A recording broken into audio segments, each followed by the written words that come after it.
আজি আপোনালোকৰ লগত মই বিশেষকৈ আমাৰ ৫,৫৫০ গৰাকী আমাৰ টেট উত্তীৰ্ণ প্ৰাৰ্থীয়ে আজি এবছৰ ধৰি তেখেতসকলে অসম চৰকাৰৰ বিজ্ঞাপনৰ যোগেদি তেখেতসকলে এপ্লাই কৰি থৈছিলে, কিন্তু আজি এবছৰ পাৰ হ'ল। কিন্তু অসম চৰকাৰে সেই টেট উত্তীৰ্ণ প্ৰাৰ্থীৰ বা সেই টেট উত্তীৰ্ণ যিসকলে ৫,৫৫০টাত তেখেতসকলে আপিল কৰিছিলে বা এপ্লাই কৰিছিলে, সেইসকলৰ এতিয়ালৈকে ফাইনেল লিষ্ট নোলালে। আৰু সেইবাবে তেখেতসকলে এটা গুৰুত্বপূৰ্ণ সিদ্ধান্ত লৈছে যে সেই আমাৰ যিসকল প্ৰাৰ্থী আছিলে ৫,৫৫০টা আমাৰ টেট উত্তীৰ্ণ প্ৰাৰ্থীয়ে এপ্লাই কৰিছিলে, কিন্তু আজি পৰ্যন্ত সেইসকলৰ যিখিনি আমাৰ আপিল কৰিছিলে তেখেতসকলৰ ফাইনেল লিষ্ট নোলোৱাত তেখেতসকলে কুটন হৈ পৰিছে। আৰু সেইবাবে তেখেতসকলে এটা গুৰুত্বপূৰ্ণ সিদ্ধান্ত লৈছে। সেয়া নিশ্চয়কৈ আপোনালোকৰ মই বিতংকৈ শ্বেয়াৰ কৰি আপোনালোকে স্কিপ নকৰি সকলোৱে আমাৰ ভিডিঅ'টো চাই থাকিব। আৰু এতিয়ালৈকে যদি আমাৰ চেনেলটো ছাবস্ক্ৰাইব কৰা নাই কাইণ্ডলি ছাবস্ক্ৰাইব কৰি দিব। আৰু 40জন আমাৰ টেট যিসকল প্ৰাৰ্থী আছিলে, টেট উত্তীৰ্ণ যিসকল প্ৰাৰ্থীয়ে সেই ৫,৫৫০টাত আফৰ্ডত এপ্লাই কৰিছিলে, যাতে নেকি তেখেতসকলে সেইখিনি খবৰ পায় আপোনালোকে শ্বেয়াৰ কৰি দিব। নিশ্চয় আপোনালোকে স্ক্ৰীণত প্ৰত্যক্ষ কৰিছে এখন নিউজ পেপাৰৰ হেডলাইনত কি লিখিছে, বিজ্ঞাপনৰ বাৰ্ষিকী হাজাৰ হাজাৰ আৰু প্ৰাৰ্থীৰ অন্তহীন অপেক্ষা, নিন্দামগ্ন প্ৰাথমিক শিক্ষা সঞ্চালয় আৰু গৰু গাড়ীত উঠি শিক্ষা বিভাগৰ ডিজিটেল যাত্ৰা, ৫,৫৫০ শিক্ষক নিযুক্তিৰ আইন নাই উমগাম বুলি ইয়াত উল্লেখ কৰিছে। নিশ্চয়কৈ আমাৰ যিসকল ৫,৫৫০টা শিক্ষকৰ কাৰণে যিটা এডভাৰটাইজ ওলাইছিলে, যিটো বিজ্ঞাপন ওলাইছিলে, সেই বিজ্ঞাপনৰ যোগেদি আমাৰ যিসকল টেট উত্তীৰ্ণ প্ৰাৰ্থী আছিলে তেখেতসকলে আপিল কৰিছিলে বা তেখেতসকলে সেই প্ৰাৰ্থীৰ বাবে তেখেতসকলে নিযুক্তি পাবৰ কাৰণে তেখেতসকলে এপ্লাই কৰিছিলে। কিন্তু আজি এবছৰ পাৰ হ'ল, কিন্তু অসম চৰকাৰৰ শিক্ষা বিভাগে বা অসম চৰকাৰে যেন সেইখিনি কোনো সিদ্ধান্ত গ্ৰহণ কৰা নাই। এতিয়ালৈকে কোনো ফাইনেল লিষ্ট ওলোৱা নাই বা তেখেতসকলৰ নিযুক্তিৰ প্ৰক্ৰিয়াটো কিয় এবছৰ লেহেমীয়া হ'বলগীয়া হ'ল, সেই বিষয়ে তেখেতসকলে কুটন হৈ এখন নিউজ পেপাৰত গুৰুত্বপূৰ্ণভাৱে প্ৰকাশ কৰিছে। ইয়াত কৈছে যে আপোনাৰ BTCৰ শিক্ষা বিভাগে ১,২০০ শিক্ষকৰ পদ বিজ্ঞাপনৰ পাছত দিও যোৱা আগষ্ট মাহতে সম্পূৰ্ণ কৰিলে নিযুক্তিৰ প্ৰক্ৰিয়া। আৰু BTC যিখিনি এৰিয়া আছিলে তাত আপোনাৰ ১,২০০টা আমাৰ শিক্ষকৰ পদৰ যিখিনি পদ ওলাইছিলে সেইখিনি পাছত ওলায়ো তেখেতসকলক যোৱা আগষ্ট মাহতে নিযুক্তি প্ৰদান কৰি সম্পূৰ্ণ কৰিলে বুলি ইয়াত উল্লেখ কৰিছে। আৰু ইয়াৰ পাছতে উল্লেখ কৰিছে যে ইয়াত আপোনাৰ গৰু গাড়ীত উঠি ডিজিটেল যাত্ৰা কৰাৰ দৰে অৱস্থা হৈছে অসমৰ ৰাইজৰ শিক্ষা বিভাগটোৰ। ইয়াত উল্লেখ কৰিছে যে গৰু গাড়ীত উঠি আপোনাৰ ডিজিটেল প্ৰক্ৰিয়া যিখিনি যাত্ৰা, সেইদৰে আপোনাৰ অসম চৰকাৰৰ ৰাজ্যৰ শিক্ষা বিভাগটো হৈছে বুলি ইয়াত উল্লেখ কৰিছে। আৰু ডিজিটেল ব্যৱস্থাৰ সহায়ত প্ৰশাসনিক কাম কাজৰ ক্ষীপ্ৰতাৰে সম্পন্ন কৰা ৰাজ্য চৰকাৰে বিজ্ঞাপন প্ৰকাশ কৰা এবছৰ অতিক্ৰম কৰাৰ পাছতো নিযুক্তি দিব নোৱাৰিলে ৫,৫৫০টা প্ৰাথমিক শিক্ষকৰ পদ। আৰু অনলাইনৰ জৰিয়তে পৰ্টেলৰ হাজাৰ হাজাৰ শিক্ষকৰ পদৰ প্ৰাৰ্থীয়ে জনোৱা আবেদন বাৰ্ষিক উদযাপন কৰিব পৰা হ'ল, কিন্তু শিক্ষা বিভাগে মেধাসম্পন্ন প্ৰাৰ্থীৰ বাছনি কৰি নিযুক্তি দিব নোৱাৰিলে। আৰু উল্লেখযোগ্য যে ৰাজ্যৰ বহু প্ৰাথমিক বিদ্যালয়ত এজনীয়া শিক্ষকেৰে পাঠদান চলি থকাৰ লগতে উচ্চ প্ৰাথমিক বিজ্ঞান আৰু হিন্দী শিক্ষকৰ অভাৱৰ প্ৰতি লক্ষ্য ৰাখি এই প্ৰাথমিক শিক্ষা সঞ্চালকে যোৱা বছৰ অৰ্থাৎ ২০২৩ চনৰ ২৬ ডিচেম্বৰত মুঠ ৫,৫৫০টা শিক্ষকৰ পদ নিযুক্তিৰ বাবে বিজ্ঞাপন প্ৰকাশ কৰি অনলাইনত আবেদন গ্ৰহণ কৰিছিল। আৰু প্ৰাথমিক স্তৰত ৩,৮০০টা পদ আৰু উচ্চ প্ৰাথমিক বিজ্ঞাপন আৰু হিন্দী শিক্ষকৰ ১,৭৫০টা পদৰ বাবে আবেদন লৈছিল। আৰু প্ৰাথমিক শিক্ষা সঞ্চালকে ইয়াৰ পূৰ্বে বিজ্ঞাপনৰ প্ৰকাশৰ ২ বা ৩ মাহৰ ভিতৰতে মেধাসম্পন্নৰ তালিকাৰ ভিত্তিত শিক্ষক নিযুক্তি হৈছিল। আৰু কিন্তু যোৱা বছৰ ইয়াত কৈছে যে যোৱা বছৰ আপোনাৰ ২৬ ডিচেম্বৰত বিজ্ঞাপন প্ৰকাশৰ পৰা কালিলৈকে এবছৰ অতিক্ৰম হ'ল যদিও ৫,৫৫০টা পদ নিযুক্তি প্ৰক্ৰিয়াত গেঠেলামাৰি ৰ'ল আৰু প্ৰাথমিক শিক্ষা সঞ্চালকালয়ত। নিশ্চয়কৈ এটা গুৰুত্বপূৰ্ণ এইটো খবৰ, যিহেতু আমাৰ যিসকল টেট উত্তীৰ্ণ প্ৰাৰ্থীৰ যিখিনি আকাংক্ষা থাকে আৰু তেখেতসকলে সদায় সেইটো আশা কৰি আহিছে যে তেখেতসকলে যিদিনা এপ্লাই কৰিব সেই এপ্লাইৰ দিনাৰ হয়তো ৩-৪ মাহৰ পাছতে সেইসকল প্ৰাৰ্থীক নিযুক্তি দিব অসম চৰকাৰে বা শিক্ষা বিভাগে। সেই আশাত তেখেতসকলে এপ্লাই কৰে বা নতুনকৈ যিখিনি বিজ্ঞাপন ওলায় ঠিক তেনেকৈ সেইখিনি বিজ্ঞাপনৰ জৰিয়তে এমাহ দুমাহৰ যিখিনি বিজ্ঞাপন ওলায় তাৰ পাছতে এমাহ দুমাহৰ পাছৰ পৰাই সেই নিযুক্তি প্ৰক্ৰিয়াটো আৰম্ভ কৰে। কিন্তু অসম চৰকাৰে কি উদ্দেশ্যত ৫,৫৫০টা শিক্ষক নিযুক্তিৰ যিখিনি প্ৰক্ৰিয়া সেই প্ৰক্ৰিয়াটো এবছৰ পাৰ কৰাই দিলে, সেয়াও এটা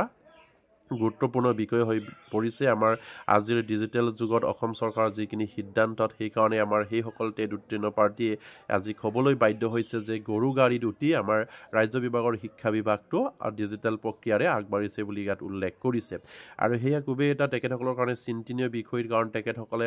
মেধাৰ তালিকাত তেখেতসকলৰ যদি লিষ্ট ওলায় তেখেতসকলে নিশ্চয়কৈ তেখেতসকলৰ এটা চিন্তাৰ বিষয়টো সামৰি পৰে কাৰণ সেইটো যদি ইয়াত নাপালে অন্য এটা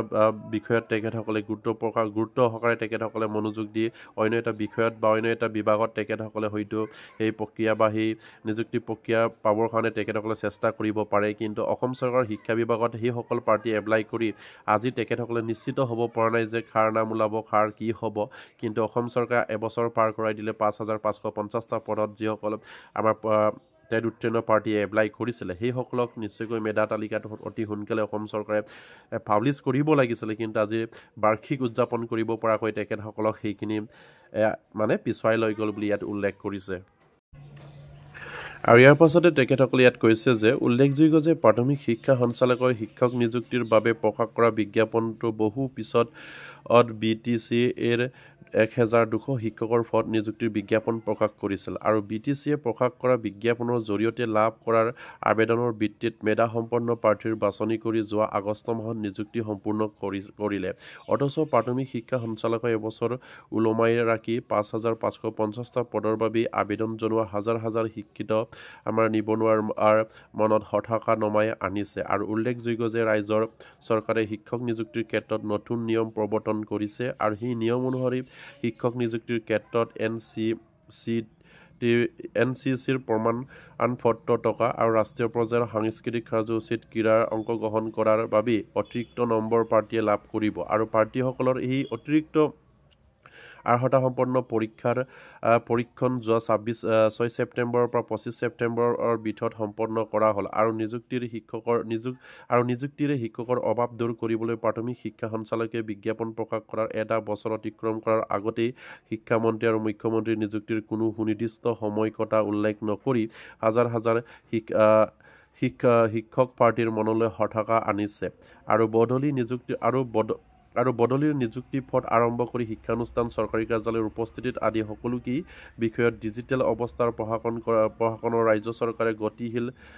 কৰাৰ প্ৰচেষ্টা চলাই আছে কিন্তু শিক্ষকৰ অভাৱ দূৰ কৰাৰ ক্ষেত্ৰত বিজ্ঞাপন প্ৰকাশ হোৱাৰ এবছৰৰ পাছতো মেধাসম্পন্ন প্ৰাৰ্থীৰ বাছনি কৰি এই নিযুক্তি দিব নোৱাৰা চৰকাৰখনৰ পাছত কিমান গতিশীল সেইলৈ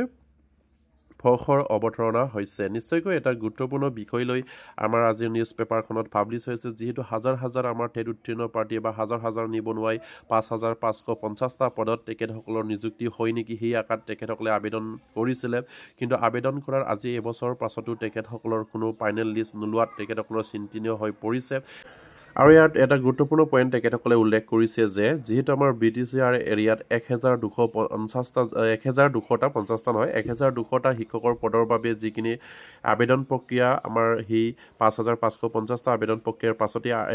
সেইসকলৰ বিজ্ঞাপন ওলাই তেখেতসকলক যোৱা আগষ্ট মাহতে নিযুক্তি কৰাৰ কথা ইয়াত উল্লেখ কৰিছে BTC এৰিয়াত যদি ইমান সোনকালে যদি সেইখিনি কাম সম্পন্ন কৰিব পাৰে কিন্তু ৰাজ্য চৰকাৰ বা অসম চৰকাৰৰ শিক্ষা বিভাগে কিয় ৫,৫৫০টা শিক্ষক নিযুক্তিৰ পদত তেখেতসকলে লেহেমীয়া হৈছে সেইখিনি কথা তেখেতসকলে ইয়াত উল্লেখ কৰিছে আৰু সেইবাবেই আমাৰ সেইসকল পাৰ্টি এটা